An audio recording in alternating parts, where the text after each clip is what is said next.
Hi guys, how are you doing today? Something just came to my head today. That whole David Icke thing of problem, reaction, solution. I think we've been seeing a lot of that play out across the West over the last couple of decades. Either the elites, the authorities, powers that be, whatever you want to call them, they either create the problems, or they profit off problems that arise, or they exploit problems when they do come up.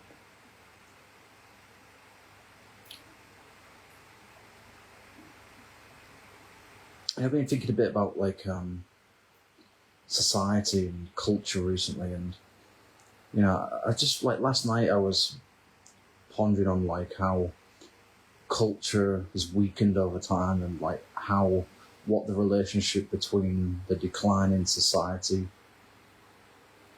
or rather the evolution of society, depending on how you look at it, has had a massive impact on the trajectory of culture. If you look throughout history, for the most part, culture has only transcended itself when society's either fallen, or when society's in such a state of it's such a period of need for change, whether it's because of a dictatorship and authoritarian government, or just a kind of very restrictive society. I was just kind of wondering about that last night, and how I think in the Western world, how ironically the liberation movements or movement of the 1900s or the 20th century, or rather the mid to late 20th century, was both hugely significant when it came to the changes in society and culture, but I'd say more strongly with regards to culture. You can think of fashion, you can think of music, you can think of new political ideas, you can think of just the kind of more push towards youth culture, and the impacts of all that stuff on the on my parents' generation, those born in the 70s and 80s, and obviously millennials and Gen Z. And it just kind of got me thinking about how the world has essentially turned into, how society in many respects and culture have essentially turned into a digital sphere, really. It's everything's kind of being played out online now, and I think my fear is that the future of society, the future of culture, is going to be online. And last night I was thinking what has really changed, as far as what major milestones, or changes in culture have we really seen in recent years? I mean, not that much. We saw the rise of meme culture, and the rise of sort of niche platforms like Reddit, for example. Well, not necessarily niche, but there's a lot more niche content on there than you can find in other places. Very highly specific things. Although YouTube's kind of becoming a bit like that as well now. But I mean, apart from the social media trend, people jumping on board with the cultural social media or the internet in the mid to late 2000s, let's say, overall, so I'd say that was probably the peak of its popularity, in my opinion.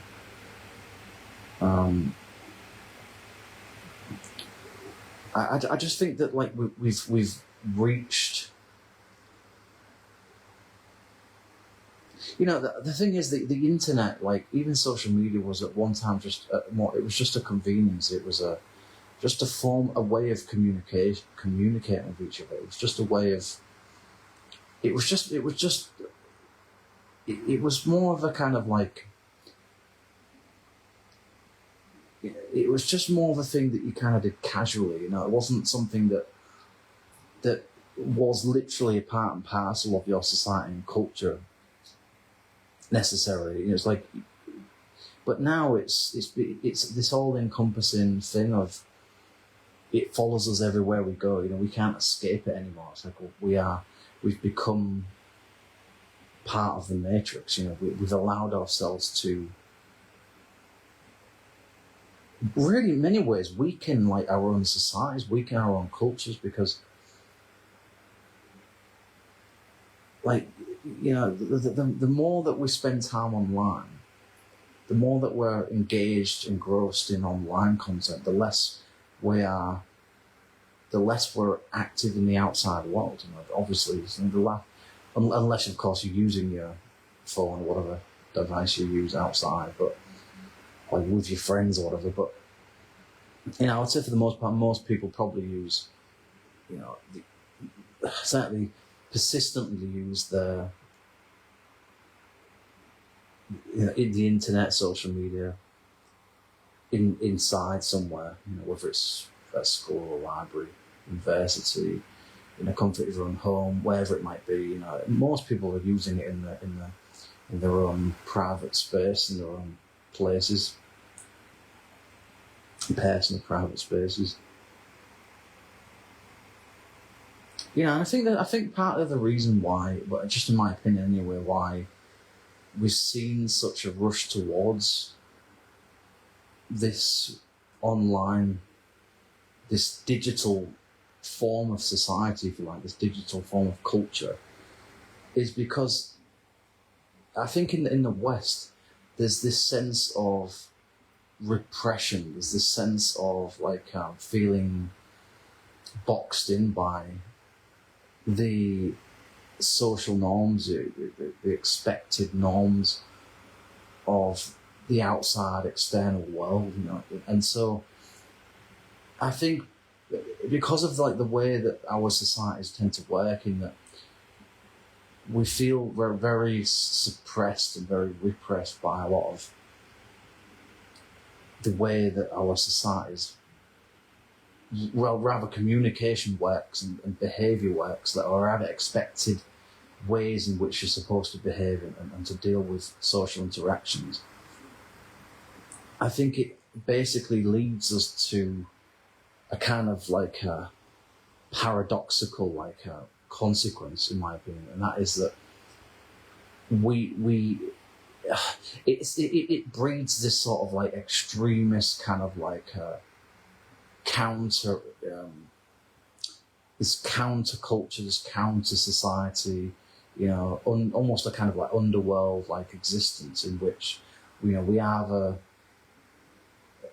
you know, get involved with some kind of like underground like network or scene of some sorts, whether that's with drugs, whether that's with, you know, underground clubbing circuit, whatever it might be, whether it's with I don't know, just like certain sort of like groups of people that you meet up with that, you know, you kind of sort of, you know, rebel against the system, as it were, in some way, or you do it online, you know.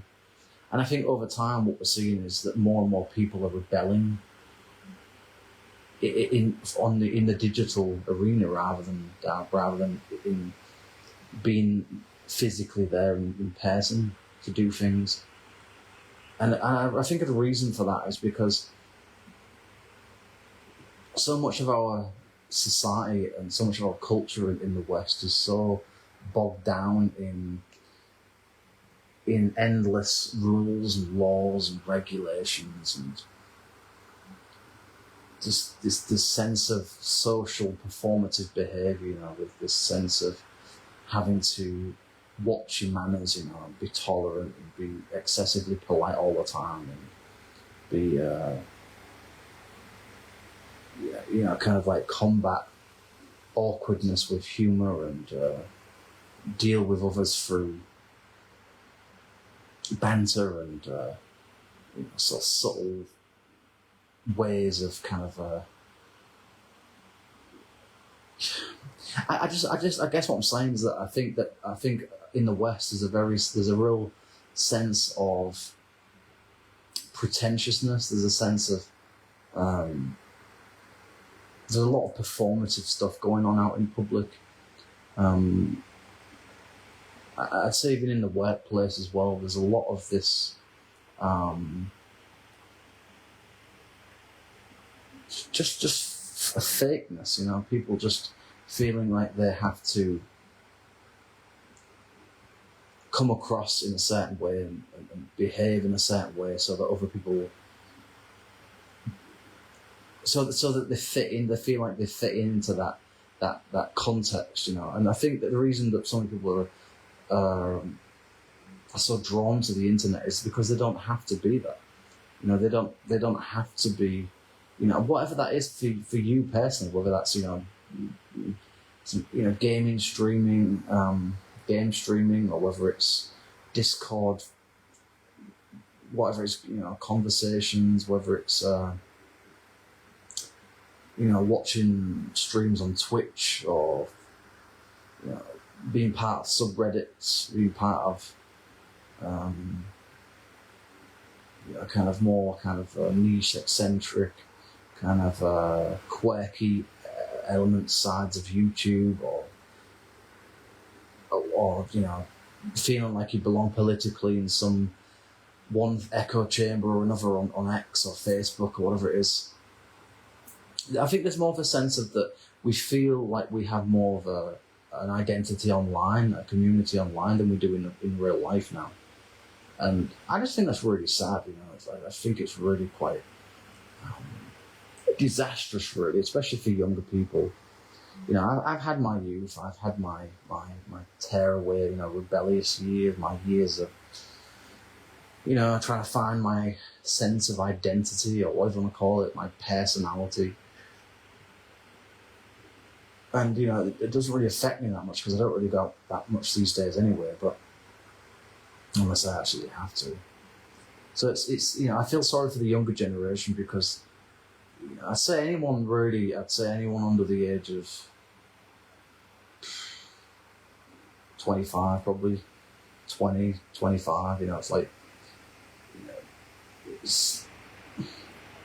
I kind of feel sorry for them, if I'm honest. Like, I kind of pity them in some ways. It's, they've literally grown up with,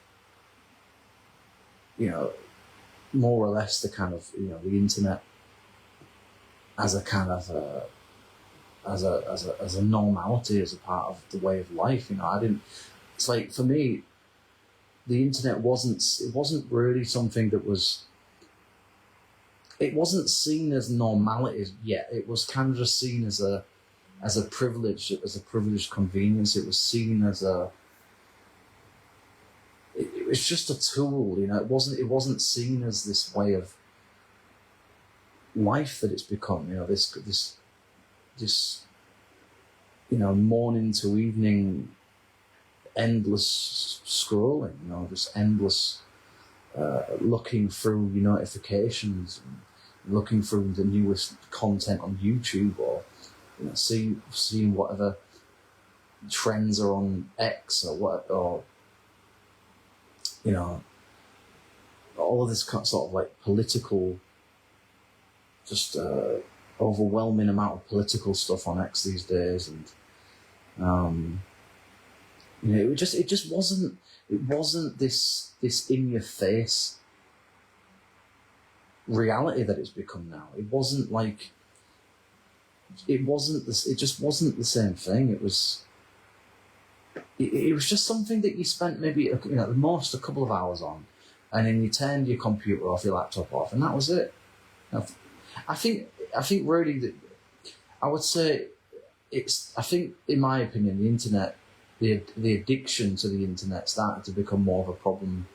I would have to say somewhere between the mid to late noughties, really. and obviously, so as social media became very popular in the early 2010s to mid 2010s, I'd say probably at its peak anyway. You know, everyone jumped on the bandwagon of it, and essentially it kind of like brought us a sense of like a newfounded sort of sense of independence and freedom and autonomy and a sense of belonging to something. So I understand why people did it, but I think I think really in the West, it's not really a surprise that so many people bought into it, because, you know, by the time that the internet was kind of becoming popular in the late 90s, early 90s, you know, the kind of traditional way of life was kind of coming to an end, and traditions, things that were part of our fathers, our mother's generation, or their parents' generation, you know, that it just was, they were seen as outdated. They were seen as, you know, that was, and so they were seen as things that were kind of a bit cringy at that time. You know, there was this new sense of like, you know, the digital generation, the you know, I guess it's kind of like how probably people felt in the 60s or 70s about their time. You know, this new sense, this sense of newness, this sense of we're heading towards somewhere.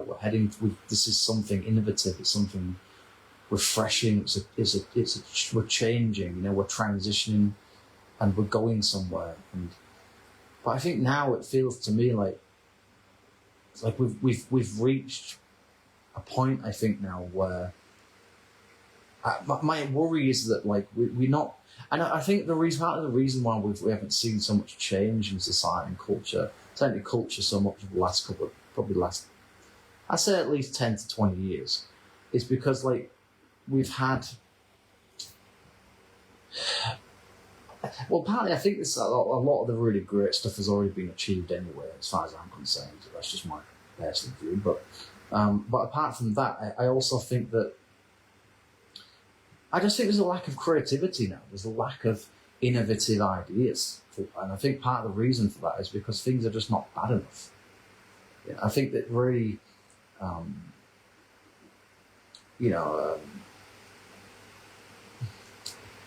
think very overly rigid structures and systems and societies can really push things forward. And I think over the last couple of decades, I don't think we've really had enough of it.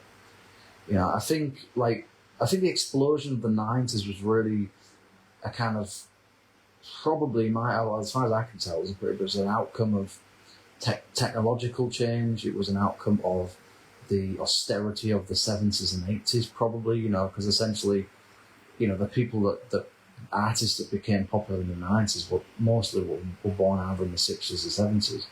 So, you know, living in the UK certainly for the 70s and 80s, there was a lot of serious economic decline and political turmoil at the time. And I think the 90s was really a massive explosion to that.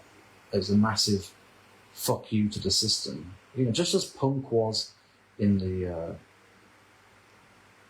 just as punk became a kind of anti-establishment, kind of, you know, countercultural thing, I think in the 90s there were elements of that as well. And apart from really, the only thing I can really think of in recent times as far as countercultural movements, I would say, is really the meme culture thing. You know, it's like, I mean, you've got these kind of like political commentary channels now on YouTube. There's tons of them. You've got all that stuff going on. But I mean, like a real, like, something like refreshing, something different, something interesting. I haven't really seen anything, honestly, like for at least 10 years now. I haven't really come across anything, you know, radical or like revolutionary in any real sense. And I think it's just that it's because we've kind of, I suppose it's because of the internet. The internet's kind of, I think there's no element of like mystery or surprise to anything now, because everything's online. You know, you can find just about anything you want now online.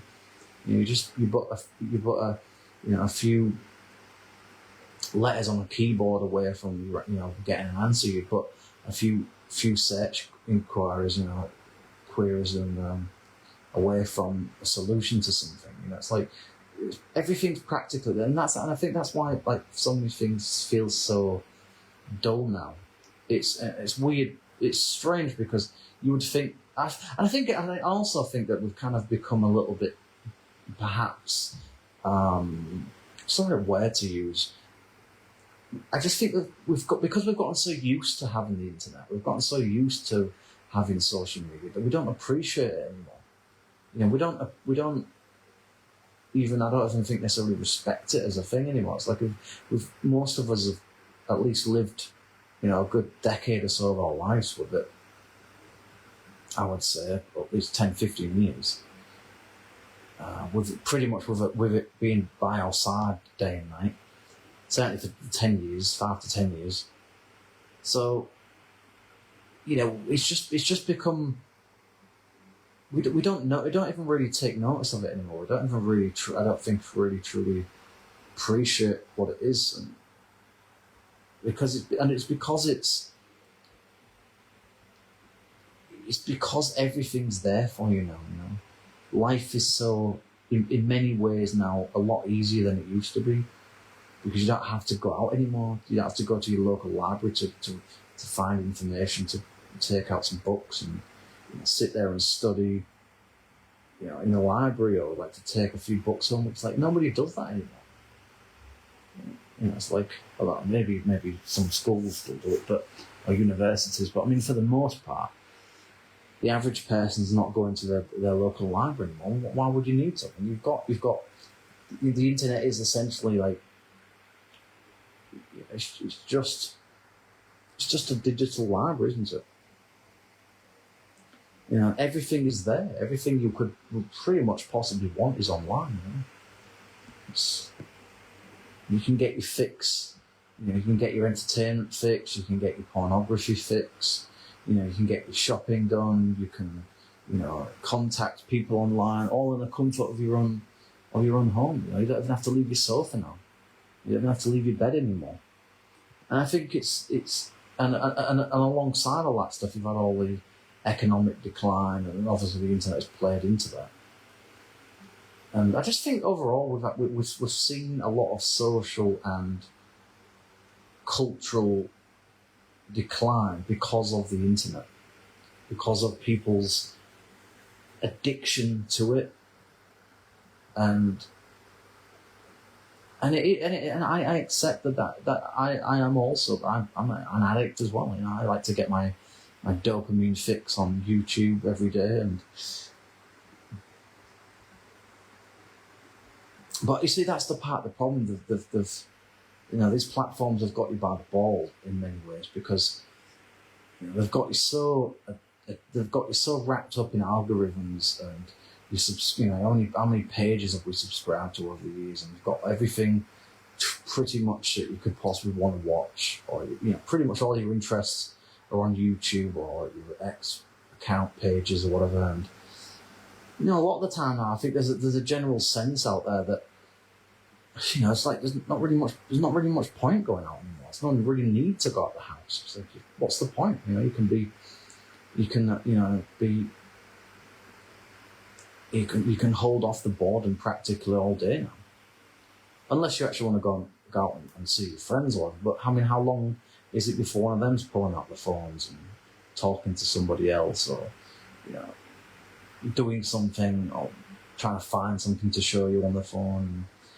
So it's like, essentially, really, the internet is our culture now. The internet is our society. We've morphed into this. We've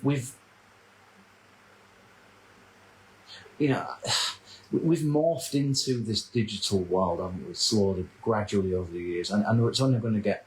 I think it's going to become even more addictive as AI makes things even more convenient, even more efficient and faster for us. As eventually as whatever the evolutions of social media are, and the internet overall, and our devices that we use, The future evolutions of those things are going to be vastly superior to what we currently have in just probably a decade or so. So it's going to be even more like there could very well become a point where people just don't bother even going out of the house anymore. Like, you won't see people for months or years at a time. They'll go out whenever they absolutely have to. But I mean, to be fair though, I mean, that's kind of what a lot of people do now. A lot of people just don't really go out the house anymore. It's like, why bother? Everything's expensive now. The climate's getting worse. Everyone's stuck on the some people are stuck on, staring at the screens all day long. At least when I was growing up, like, it was like TV and a bit of the internet and a bit of console games. Like, that was it, really. But it wasn't like my dad was like quite strict. Like, and I kind of appreciate it now. Like, he used to say, get off your console, go out and go and do something, go and ride your bike, go and see your friends, whatever. And he was right, because that's what his generation did. Like, he grew up in the 60s and 70s, and that was long before the internet became a thing, really. And, computers were pathetically primitive at that time compared to now, anyway. So, there was more of a sense of, like, you still had to go out and do things in the 90s and 90s. I think, I'd say certainly in the 90s. I mean, as the 2000s came along, I think as consoles got better, that was part of the problem. TV was the quality of TV was declining as well. The economy was starting to slow down. You had the economic boom in the 90s, and then things started to gradually slow down. And obviously, you had the economic crash in the very late 90s, and then a lot of countries have been struggling with that ever since. And then obviously,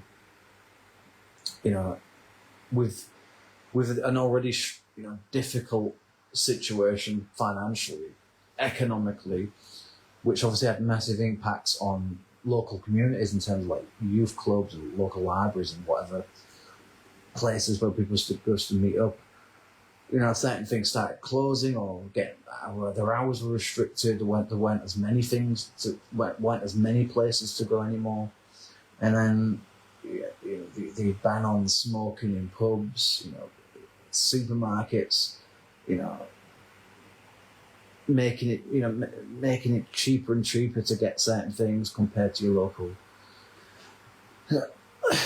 convenience store or whatever. And so a lot of people just kind of stopped, like, going out. I think they're just kind of like, what's the point? There's no reason to go out there anymore. There's nothing out there for me. Everything's online. Everything I could possibly want. Every aspect of comfort that I could need is I can find it online. I can find it through in the comfort of my own little space in my house. It's like, why bother going out? And as time goes on, that'll only increase. If it's true that climate change becomes a real thing, then, and obviously as virtual reality becomes more of a popularized thing, more affordable, then people will just stay inside. As time goes on, more and more people will just essentially just never go out of their houses. So at some point in the next 20, 30 years, I won't be surprised if people just never leave their houses for years on end. It's literally just stuck staring at screens. And at that point, that's when you'll start to see more authoritarianism. You'll almost see this kind of like you'll see I think if there is going to be a social credit system that will play out online first, I think it will happen in the digital area first. Because you've already seen it happen with strikes and bans and copyright strikes for this or that. And so eventually that'll just play out into the real world. That'll become a reality.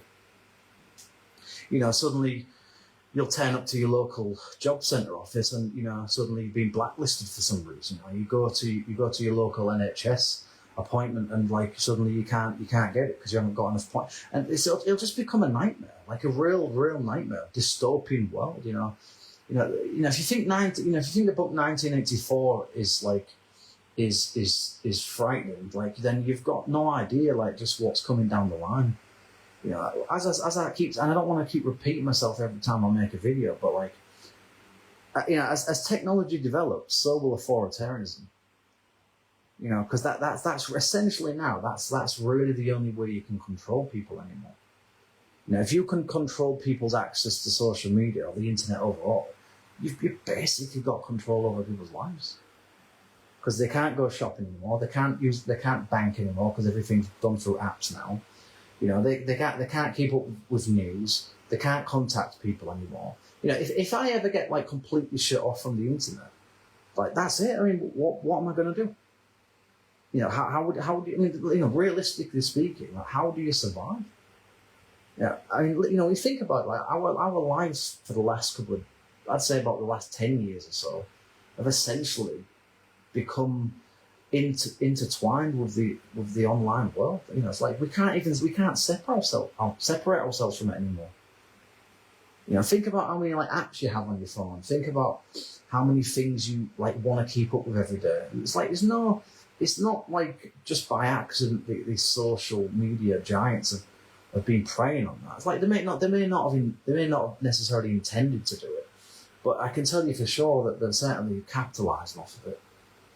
They're getting away with, you know, essentially like psychologically head fucking people into staying on their platforms for hours on end. Whether it's scrolling through endless reels, whether it's watching the same videos, and that's the thing. It just becomes so addictive. Now, the amount of hours I've spent on YouTube with these, watching the same things again and again and again, you know, watching the same scrolls and the same content over and over. You know, it's like, I mean, it's just bonkers, really. I mean, you know, I think I've probably spent more time indoors on the internet than I have outside. You know, so, I mean, surely that can't be healthy, can it?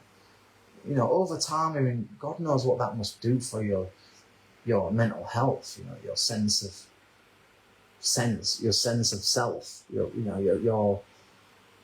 the way that you interact and the way that you see the outside world. You know, like how you deal with it. And I think it's becoming harder for people to deal with the outside world because we're spending less and less time in it.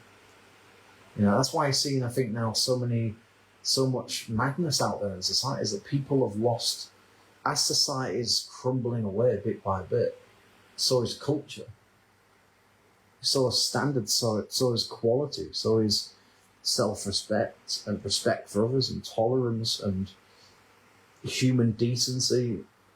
And I just think that like, I just think I believe there's a real strong relationship between the decline of society and its impact on culture.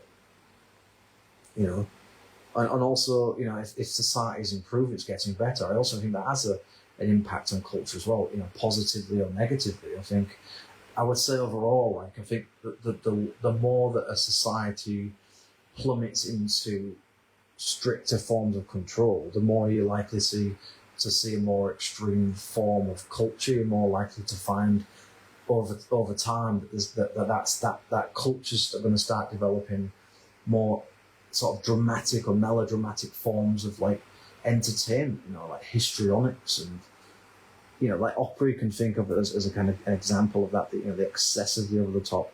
You know. Language, body language, and you know, just excessively dramatic, and you know, I just never liked opera. It's just never understood it. It's just too much noise for my liking. But anyway, but essentially, you know, you can find these kind of things like over here as well in parts of Asia. You know, like it's kind of like histrionics culture or histrionics based sort of countercultural stuff. You know, you see it in this kind of like hyper masculinity stuff that sort of seen sort of like Japan, even over here a bit, certainly in Japan and say Korea and China, and to some extent here. You know, it's there's a lot of this extremely over the top, extremely dramatic forms of expression, whether it's with theatre, whether it's with music, whether it's with like wearing set costumes and cosplay and all that kind of stuff. I think a lot of that, in my opinion, is just the kind of natural response to living in a society that's very feels very closed off, feels very, it just feels very, how do I say it, insular, you know, it just feels too, I think what it is that in the West we feel sometimes that we feel suffocated by the excessively reserved nature of the public world, if you like, you know, the world outside our own door. We feel really restricted by it. You know, yeah, it's all good and well to have like civility and a stable society, I guess, and people, you know, like following the rules and not hating one another. You know, that's all good and great, but at the same time, I think it creates it often creates this extreme need for expression, this need, and that's probably why, in my opinion at least, why, I don't know, maybe partly why some of like the very best forms of entertainment have come out of the West, why some of the very best things ever to come into existence have come out of the West. And I think it is that, I mean, obviously it's a bit of a simplified potential answer to it, but I do think that it's very interesting that, you know, and there's a reason why the West wanted to colonize. You know, they didn't see that there was much on offer where they were, and so they went looking for better. You know, they went looking, you know, that's why you ended up with Canada and America as they are, and Australia and parts of the Commonwealth. You know, for good or bad, you know, it's like, you know, I think we just are we are explorers. You know, I think that's just naturally what we are, and we like to find better. We like to see if there are alternatives, to try different things, look at things in new ways, new perspectives, you know, new forms of culture, new ways of doing things, maybe better ways of doing things. And I think really in the end, I think I just think that the way people behave themselves in public life has definitely took a nosedive, I would say, in many ways over the last few decades. It's like this. Yeah, like I said, you know, I don't want to come across as like someone that's got rose-tinted glasses on. I mean, I'm not naive. It's like nothing was perfect. The 90s weren't perfect. The 2000s weren't perfect. The 2010s weren't perfect. And clearly the 2020s aren't going to be perfect either. So, and that's just in my lifetime. So I'm not sitting here saying that yeah, everything was like shit after. I'm not saying it's shit. I'm not saying that like things were just terrible after a certain year necessarily. I'm saying that I think it was a gradual. I think there's a lot of layers to it, and I think it's probably a bit of a complex situation with regards to why society and culture seem to be degrading, in my view. And like I said, I do think that the internet plays into it. I think the ways in which we have these very reserved notions and reserved expectations, or expectations of people behaving in ways that we feel that we're comfortable around, that we see fit, and so we spend our lives in public trying to accommodate everybody else. And I think that often leads to a need for you to have a space where you can feel authentic, and hence, you know, culture essentially. You know, that's essentially what a lot of culture, certainly counterculture movements are really about. It's, you know, it's a group of people who are saying, we don't agree with the way things are, we don't like the way things are, we think there are better ways of doing things, but we're certainly going to voice our concerns and opinions and propose different ways, different attitudes to the current status quo, and that's what, you know, I think we need that now. We need that again. We need to have that, but against. I think we need to have a bit of a pushback from the internet, our lives on the internet.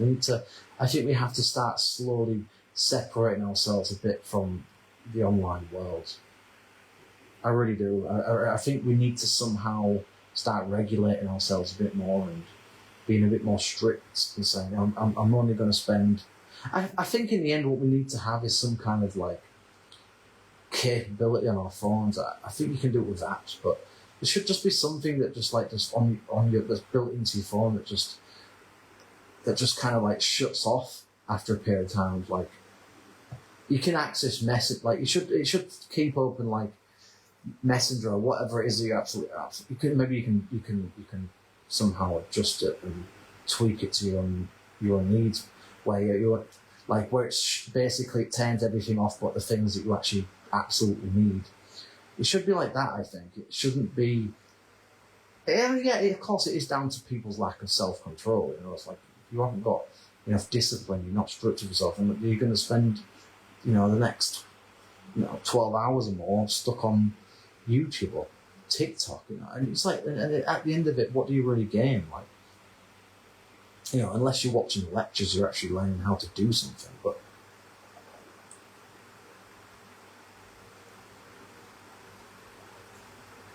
I just think that we're heading towards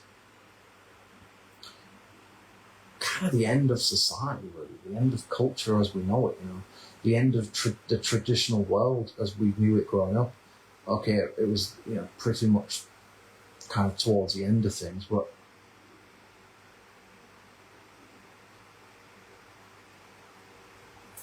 I do think that we're heading towards a world in which the internet it's essentially, we're heading towards a world where the internet is going to become us. The digital world is what we will be. We will be digital at some stage. It's like that seems to be how I can see things pan out. We seem to be drawn more and more towards a world in which, like, we're getting more and more connected all the time, and more distracted by the online world and craving it and becoming obsessed with it, and essentially where we spend more time online than we do anything else. Literally anything, other areas of our life. We're just always online now. And you just can't go anywhere anymore without you having being on the internet, unless you turn your phone off, whatever, turn your internet off. But for the most part, wherever you go locally, you're probably going to have access to the internet. You're going to see people on the phones, and it wasn't so bad at one time, because like when I was growing up, it was like, certainly in the noughties anyway, phones weren't really like, you saw people on their Nokias or whatever, Motorola phones, but it's like, you didn't really think anything of it, because it was literally just a phone then. It wasn't, the smartphone thing didn't really truly kick off until sort of, I'd say, the very late noughties, early 2010s. I would say by that point, pretty much everybody had a smartphone. But even then, there was sort of like, still compared to now, they were kind of pretty, well, not basic, but like certain features that the current phones have, they didn't have back then. And certainly the speed of phones was a lot slower as well. So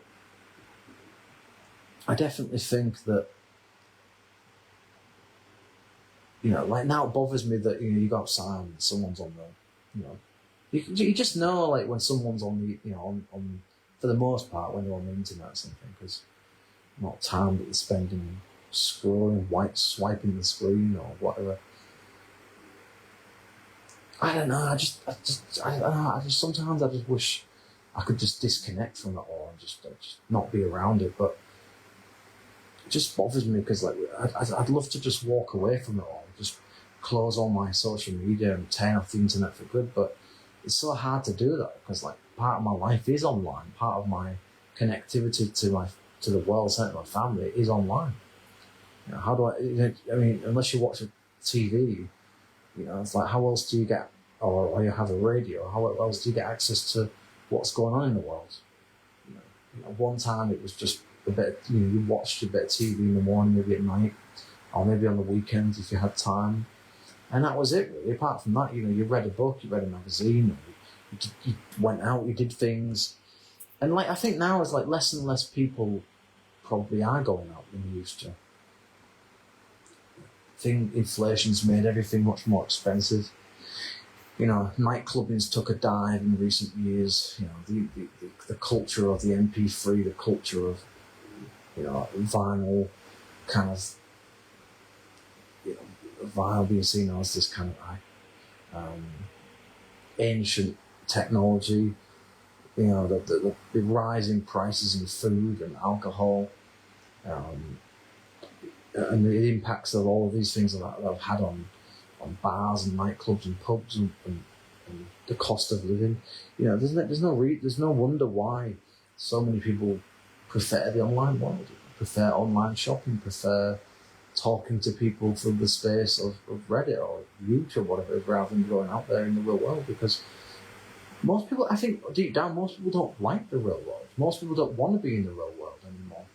And I think honestly, throughout a lot of history, a lot of people didn't like being around other people.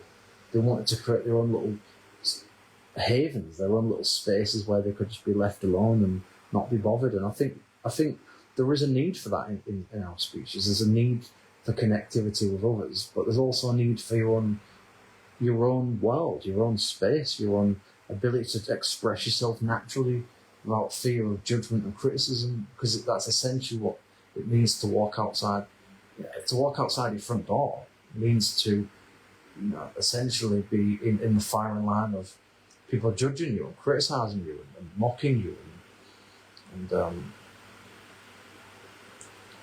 expecting you to play the game, because that's essentially what it is when you go out there. It's a game, isn't it? It's a game you're expected to play, and if you don't conform with those rules, the laws, the things that are meant to keep you in place, to keep you conforming, then you're singled out. Then you face the consequences of the law, the rules, because the rules aren't there to protect you. The rules aren't there to protect others. They're there to make you conform. They're there to make sure that you play your role and you know your place in that society. That's what it is. It's not about doing the moral thing or moral duties or fairness or living in a way that's convenient for everybody else necessarily, although part of it, yes, but not wholly.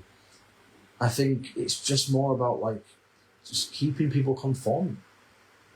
Keep your head down, know your place, shut up, pay your taxes, go to work, and you'll get a pension at the end of it, when you're past your best and you no longer have any energy or no longer really care that much about the world because the life was sucked out of you 30 years ago, and you've just been basically coping and surviving for the past few decades until you could reach retirement.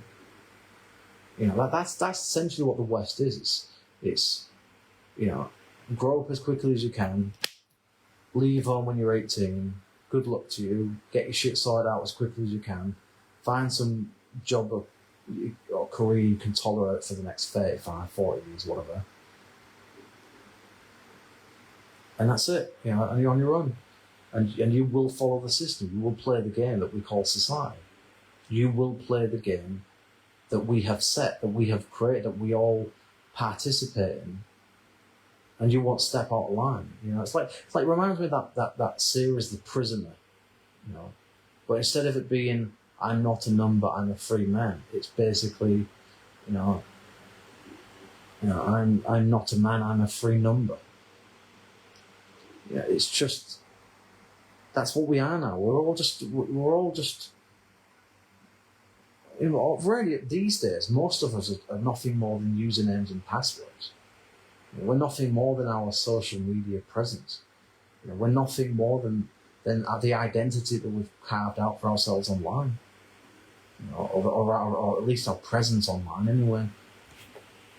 Most of us don't really truly know each other anymore. Most of us have spent more time online than developing real connections, relationships, friendships around us, you know. Probably, we probably know more about, you know, Joe blogs on a YouTube comment section than we do about our own family sometimes. You know, it's maddening when you think about just how utterly, you know, shielded from the real world we like to be these days. It's unbelievable just how the scale of like, you know, magnetic pull of like the internet, social media has on us all the time. You know, how many times we wake up and, you know, we continue watching something that we was watching yesterday, or we watch something new from a channel we came across, or I don't know, we you know, watch a video we've already seen time and time again, and we'll go through our playlists, or, you know, we check through various different videos that come up in the notifications areas, and or links or whatever. And, you know, it's just becoming a world of I think, I fear that we're becoming a species that's going to be easier and easier and easier to manipulate and control over time through the use of AI, through the use of the metaverse, as it's been called in the past, through augmented reality, virtual reality, you know, and just how, like, eventually, you know, you won't be able to separate the outside world with the digital world, because there will become a point where more and more of the world you see outside becomes part of the physical extension of the digital world, as weird as it is to say that. But, you know, it won't be. We're in a few decades, you know, that the world around us will be so technologically, you know, present, and like you won't be able to. We're essentially kind of building a future prison for ourselves. That's how I think about it. I think we're essentially creating we've got trapped into something. The longer we're staying in it, the harder it is to get out of it. It's like a dysfunctional relationship. It's like a domestic abuse ridden relationship. You know, it's you know, things are wrong. You know, like, this is not healthy for you, but you can't escape it, or you can, but like, there's going to be consequences. It's like that. You know, it's like a toxic friendship group. You need them for something, so you don't leave it. You know, it's like a toxic job. You can't stand your co-workers or your boss, but you stick by it because the salary's all right. You know, it's like they've got us by the balls. And, you know, if this digital ID thing comes, I don't think, as far as I can tell, and I hope anyway, it's not going to be implemented enough, or at least not anytime soon. But it's, you know, the thing is, if they don't get you in terms of like having to have some kind of like bureaucratic bullshit system of like, you know, some authoritarian like document or card system, whatever it is, physically, then they'll get you digitally, they'll get you online. That's where they'll try it first, and that's why I think they already are trying. They're going to make it in the end so that they back you into a corner. You know, they get you fucked up in this maze where no matter what you try and do, you can't escape it. That's what they're going to do. They're essentially going to trap people or they're going to create a situation or react to a situation out in public, or something that happened online where it leads to some event being played out in public. And that's where they'll bring it in. They'll say, you know, for your own safety, for this, for security reasons, you know, everyone has to have digital ID. You know, you have to use it now for every time you log on to Facebook, YouTube, TikTok, X, you know, for online shopping, for going on to pornography sites, etc. They'll get you there first. That's coming down the line. Mark my words. That is definitely going to happen. And then over time, they'll require to carry a physical one with you. You know, or and even if they don't get you to have a physical one, you'll have to have it on your phone. You'll have this app on your phone that you can't get rid of, and you just you won't even be able to have a phone, get a phone unless you have it. You know, it's like, so we're heading towards that now. I think, you know, we're essentially heading towards that period of time now. More and more authoritarianism being played out online, and it'll just get worse as time goes on. I think we're in now, thankfully, we're in probably a bit of a transition towards, you know, well, whatever you think about populism is a different matter, but we seem to be heading towards more of a centre-right populist kind of an era, whether that lasts a decade or so. But at some point, you know, the authoritarian left will get back into power, and before you know it, you know, it'll be the norm. It'll just become reality, and everyone will be pressured into it, and there'll be and then over another 10 or 20 years, somehow they'll play out the social credit system online, and then that'll become connected to everything else. So we're definitely heading towards, I think we've basically been in decline in the West, in terms of societal, cultural, economic, political decline for decades, I would say. The only real advances that have happened in recent decades is like the rise of the internet, social media, smartphones, Wi-Fi. That's basically it. You know, beginnings like use of headsets and things like that. It's not necessarily anything new, but the access to the internet with VR and all that kind of stuff, that's quite an interesting phenomenon. But so we're definitely heading towards, I think, a period in which we're likely to see maybe a little bit of stability in the near future. But don't think for one second that the left is finished playing their globalist, you know, draconian capitalist system games yet. There's more to come of this, trust me. And like I said, things will play out online, and then gradually they'll push through legislation, policy, you know, new laws to make sure that the outside world is just as strict and rigid and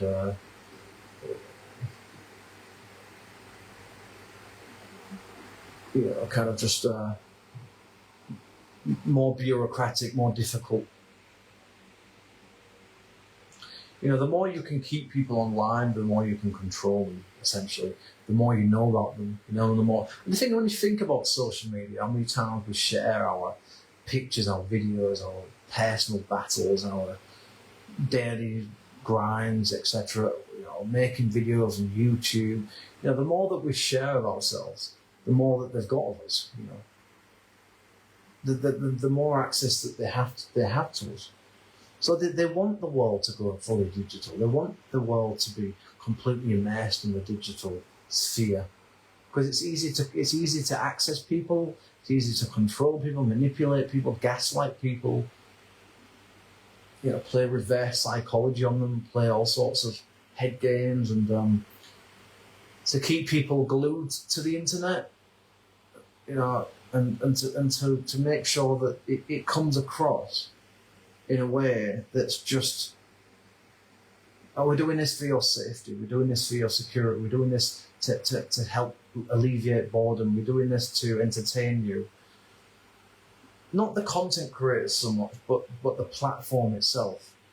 You know, and the thing is, I think we're all just sort of like quietly walking into our cliff edge, you know, onto the plank that will eventually lead to our species.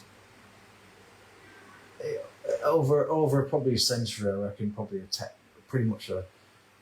we won't be human anymore within a century or so, I don't think.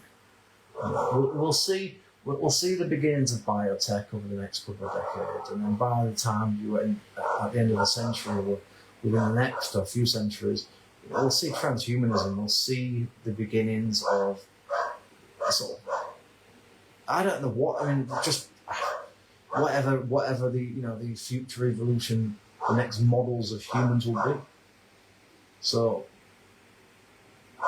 I just think that society is often deemed as this thing that's like beneficial for everybody, and like it's you know, we're told to be grateful and thankful and beg all the time and be happy with what we've got, and as time, you know, just a sense of like you shouldn't complain. People have got it much worse off in the world, and it's like, well, wait, but I'm not living in those places, am I? So it doesn't really affect me because I'm not living their life. I'm living this life, and I'm living in a life that could be better and should be better, not just for me, but for everybody.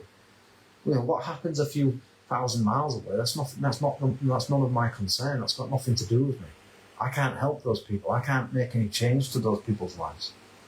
You know, I can only work on my own life, and also maybe, indirectly, maybe I can help other people as well. If people come together, we're being told now, kind of be grateful for less and less and less and less.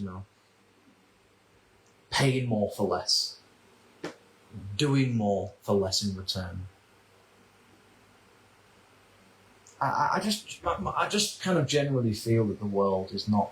I don't think the world is getting better necessarily. I think the only thing that's improving is technology. That's it.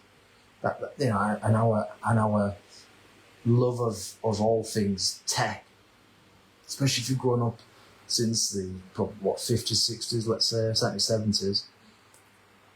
We've become tech dependent. We've become accustomed to new models and new technologies every couple of years, and so and just being driven by algorithms and the need for easy access to information, easy access to difficult problems or viewpoints, or finding solutions to academic matters, whether it's with your schoolwork or people cheating in colleges, universities now, thanks to AI. And I just don't know. I don't know whether the world. Sometimes I'm not sure if we're going towards a better world. That's my concern. I think that the way in which the thing is, societies are essentially societies are essentially structures in which the government, authorities, your councils, your institutions, police, etc. They all, there is no society without those measures in place that keep it tightly together. It's obviously you can think of the banks as well. Politicians. I just think that essentially society is it's a construct, really. It's not necessarily a real thing. There isn't really such a thing as society. There's not really such a thing as culture. It's just that we do things for long enough that we think that these things are reality, and they are in the moment. But later on, you just realise that they're just phases. They're just transitions. There is no real culture. There is no real society. There is no real true sense of togetherness, of unity. I don't think, whether it comes to the way that we feel about our identity, national identity, race, ethnicity, etc., etc. I mean, I just think a lot of it's nonsense. It's all. I think in the end, you basically just have to decide which version of madness do you prefer. Which version of level 10 mental institution,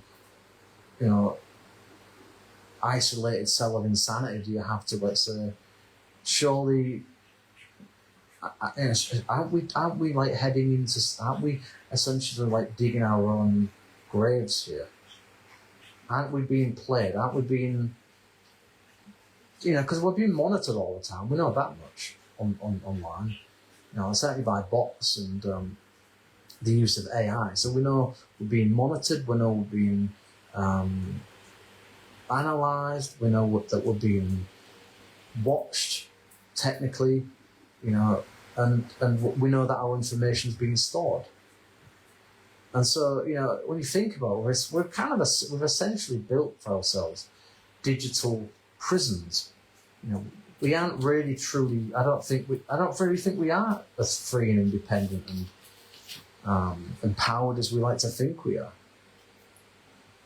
You know, society is basically the structures of banks, you know, lobby groups, the political groups, you know, bureaucrats, you know, systems like the EU and, you know, bodies like the UN, for example.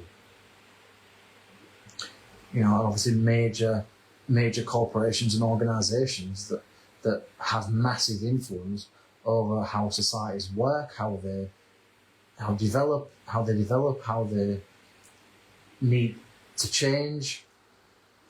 And, you know, you've got, you know, the authorities that are in bed with political correctness and, you know, government or you know, national government or local government leveraging over them.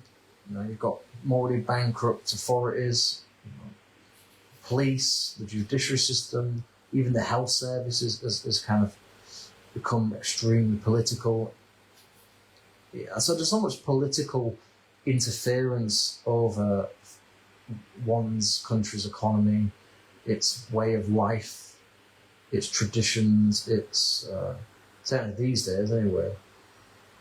It's and how that stuff is portrayed elsewhere to other parts of the world. You know, you can think of culture on the other hand as being something that's essentially based around peer pressure, consumerism, to some extent, I suppose, technocratic kind of influence. You know, the influence of marketing, the influence of advertising on young people, especially. You know, the big companies, you know, big investors preying on young people to try and get them trapped in some sense of like cultural tribalism movements or whatever. And you've just got the general sort of psychological manipulation going on from those who want to who like culture because it divides people. They want people divided, whether it's differences in music, differences in fashion, or differences in political persuasions. They want you divided. They want you to belong to something, so they've got something to work with. You know, the more that you divide, the more they can keep you controlled. You know, because the last thing they want is lonely voices. That's what, you know, the governments don't like lonely voices. They fear people who will rip the whole structure up and say, right, this is what's really going on here. They don't like people. They hate those kind of voices, those outspoken, you know, very brave voices of people who's come out and say, this is fucked up, this is wrong, this is immoral, this is unethical, this is not decent, this is not righteous, this is not the way that we should be living. They hate people like that, like they're with a passion. Anything that could like potentially spark, you know, little flames in people's minds of doubt, that's got to be shut down. You know, anyone that could potentially, you know, twist the game around, whether it's financially or politically or in influence, they want to shut that down as quickly as they possibly can, because they see those people could potentially be like a virus. You know, the more, you know, that's partly in some ways probably why you do have mental institutions as well, is to try and keep people like that away. It's just convenient to just say this person's nuts, he's on a schizophrenic, he's lost it, blah blah blah. But sometimes some of those people speak more sense than the average person. So, and they've got more things figured out. Because it's all, in the end, none of this is real. None of this stuff that we call the real world is truly real. It's all just constructs, structures, systems that we all play into through the social contract, because it's more beneficial for us to play into it and be a part of it than it is not being a part of it, because there's far more consequences. So that's why most people just, you know, stand in line and get counted like sheep and step in line as well, you know, and don't question the narratives, don't question the normality of that period of time. They don't see it. They don't look at things differently. Some people genuinely just don't see it. They don't know what you're talking about. They think you're delusional. they're thinking mental, because you're talking about things that they are so stubbornly blind to that they think are ridiculous, they think are impossible, but they're real. You know, everything you have around you, as far as like society and culture is concerned, it's all just gradual progressions of made up shit, basically. A lot of it, you know, it's just, you know, from a purely kind of like, you know, let's say naturally kind of like minded perspective. You know, none of it matters. None of it. None of it's really truly real. None of it's really that important. And in the end, the only thing that you know, essentially these things are partly in place to keep you getting up in the morning. I think, you know, they're there to kind of give you the illusion of freedom and autonomy and your sense of direction in life, or moral direction. And maybe there is some truth to that in some ways, but I also think that it's about keeping people in place. It's about keeping people conforming, whether it's in the digital world or in the physical world, whether it's with work, whether it's with politics, whether it's with the way that people act around each other in, you know, the city centre or whatever it is.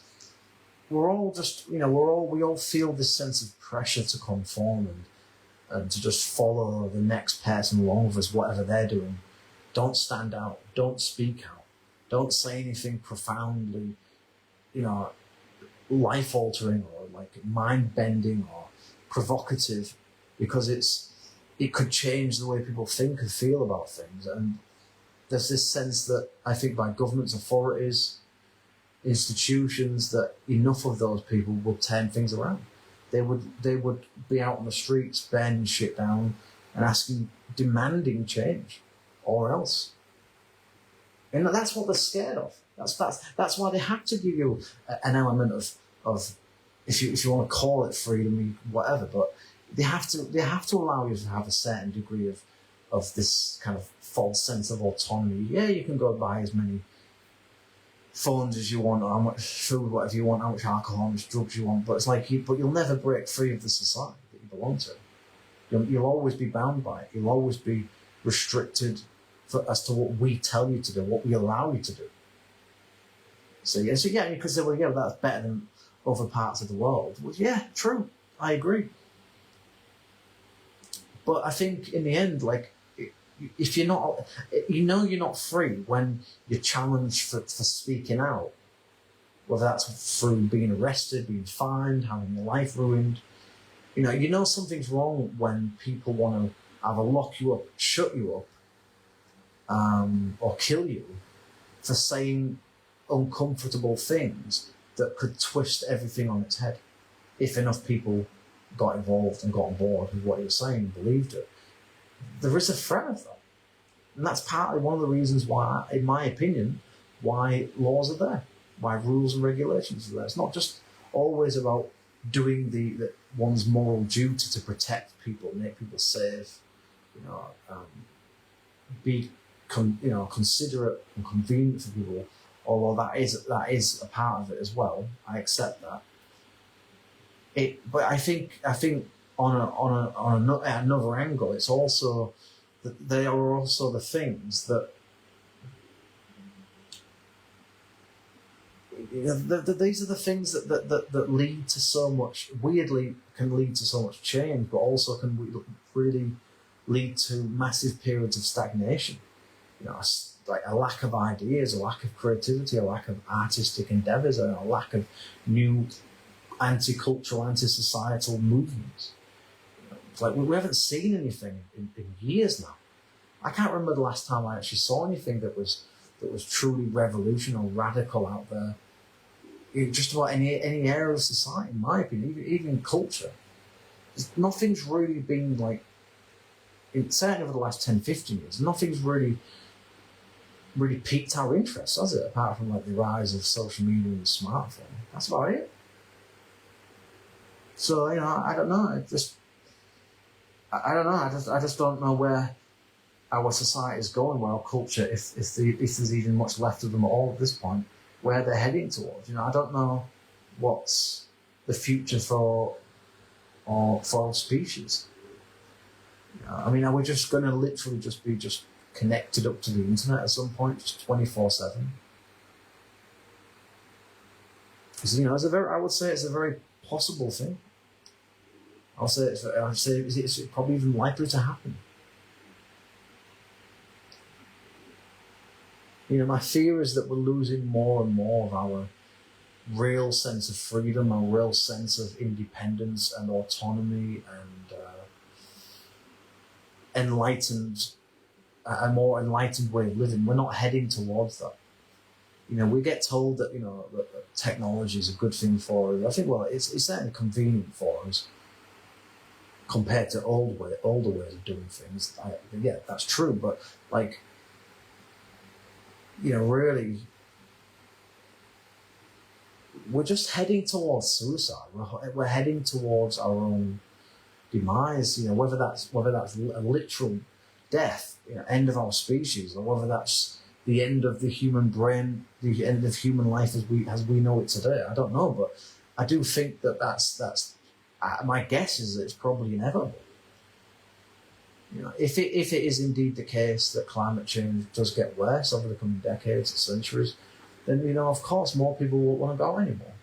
And the thing is, it almost kind of makes you wonder whether it's all deliberate. Is it deliberate that so much of our older world has been deliberately destroyed? Was it all intentional?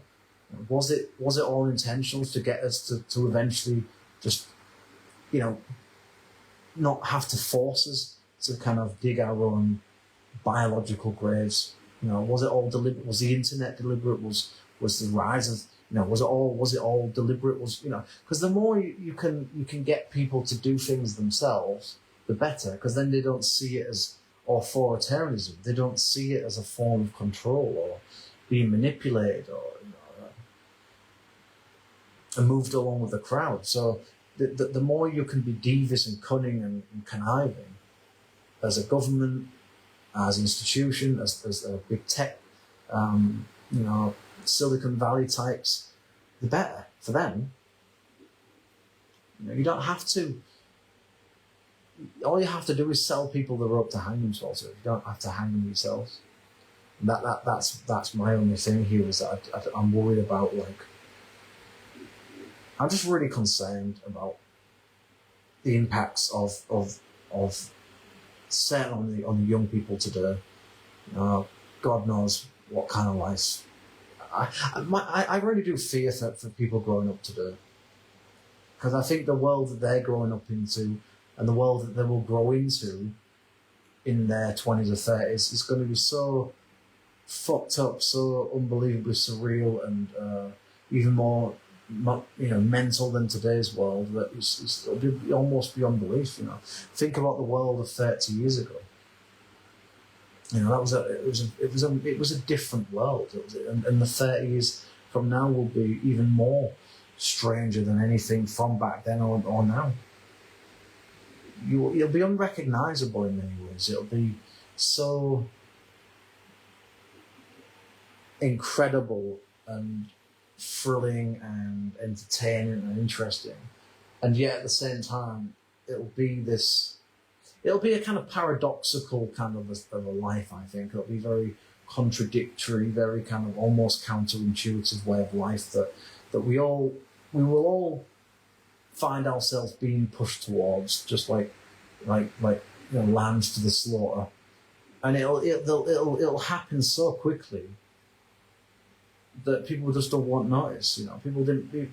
How many people really truly stepped back when the smartphone became popular and didn't buy one and still don't have one? How many people have gone without the internet for the last couple of decades? Probably nobody, I would say, for the most part, apart from really, really isolated tribes and mountainous regions, different parts of the world. But apart from them, everybody's practically had at least some internet access, some access to a phone, some access to social media over the last couple of decades. So it is us now. We are the internet.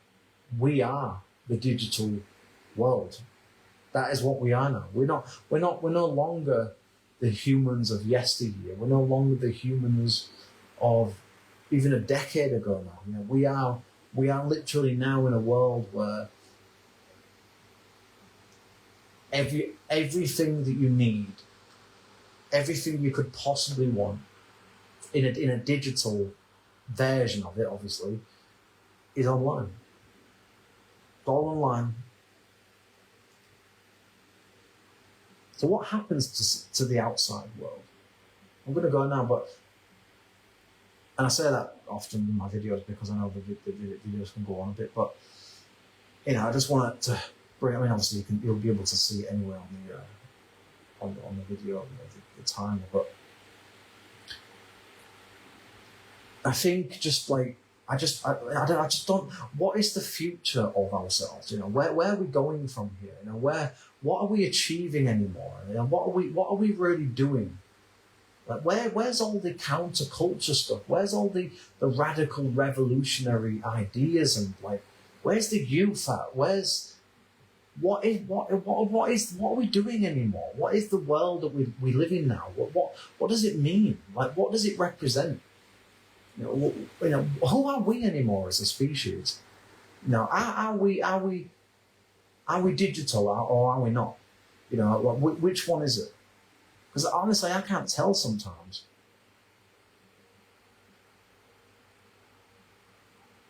Where are we heading here as a species? What great inventions lie ahead of us? What great cultural, societal movements and changes and brave new ideas are going to come from here now, apart from technological advances, evolutions. Like, what's left of us? Is that all we've got left at this point? Is that it? We've got nothing but technology? Because if that's the case, then we no longer have societies, do we? We no longer have any culture left. We no longer have a human species, do we, really? We don't really have a future, do we? Let me know what you think. I don't know. I just don't know where we're. I just don't know if we're heading towards a future that's really productive, that's really truly where we should be heading. But maybe there is no other way. Maybe there is no other possibility from here on out. Maybe there is no other direction we could go. I mean, I don't know. Maybe it's just inevitable. Maybe it's just that we're in a period of time or in the last couple of decades now before biotech becomes a thing, and then obviously later on it'll be a world of robots. That's essentially I think it's probably the inevitable future of our species. We will become biotech for a period of time, whether that's a couple of centuries I don't know, but eventually this people you see around you today, they won't exist anymore. I would say within a good 200 to 300 years, like that will be the end of our species as we know it. That's my prediction. It could happen much quicker than that. I don't know, but I just don't. I just don't see what the world is anymore. I don't see what we're doing. I don't see anything interesting on the horizon. I don't see anything of interest in the distance. I don't really see. I mean, apart from technology, I can't think of anything else. I mean, haven't we kind of maybe that's the problem. Maybe we've exhausted everything as a species. Maybe we're literally at a point now where we don't have anything else. Maybe we do need technology. Maybe we do need AI to give us new things to do, to give us something to carry on with as a species, to give us some kind of direction. I don't know. Maybe it will be positive, a future. Maybe it will be a good future. I think maybe it could be a mixture. There's more authoritarianism. There's a bit more kind of a dystopian reality, but at the same time, you've got more time to yourselves. You work less. You can practically do everything online. Through headsets, virtual reality, various devices you wear, where you can feel certain things more. Eventually, things will be attached to your head, where you can essentially, the mesh is literally inside the actual game. I mean, it'll be chaos within a few decades. So there'll be all that stuff that happens where you can learn skills, you can do things suddenly just by putting on certain devices that you couldn't do without them. And so, we're heading towards that, I think. When, it might be on the surface it's kind of exciting and interesting, but from a more philosophical, deeper point of view, it's like, where does that lead to then? Where do you go beyond that? How far can the human species actually go before technology is the species, becomes the species? If you see my point, like, how long can we continue as we are currently, in terms of the ways of life that we've known for the past few decades at least? I would say not very long. I reckon a lot of the things that we take for granted today will be gone within 20, 30 years, I reckon. They'll be radically different. It'll be a different world. It'll be so beyond, in many respects, the things probably even you can imagine at the moment. So, but again, whether that's going to be beneficial for the future of our species or not is another matter. It might be, there might be innovative technologies and sources of energy, etc., blah, blah, blah, blah, blah. But where do we reach a point where we say, there's not really any point for us anymore to exist? We're more of a burden on the planet than we are anything else. Where is that line drawn? Under what circumstances? Under what circumstances do we essentially kind of become obsolete as a species? When does that happen? Is that 40 years from now, 100 years from now, 200, 500 years? It makes you think. Is that the end of our civilization? Is that the inevitable outcome of a species that develops such technologies that it wipes itself out because of it, long before it can leave its own galaxy? Long before it can even potentially reach its closest star systems. We just don't know what the outcomes. I have to be honest with you. I'll just say this, but I'm kind of. I guess I'm mildly kind of interested in what the future could be, like anybody is. We all want to know what might be the reality a decade from now, a couple of years from now. It's just natural to be curious, I think. Certainly in the Western world it is, and to have interesting conversations about stuff, unlike over here. But anyway, that's another matter.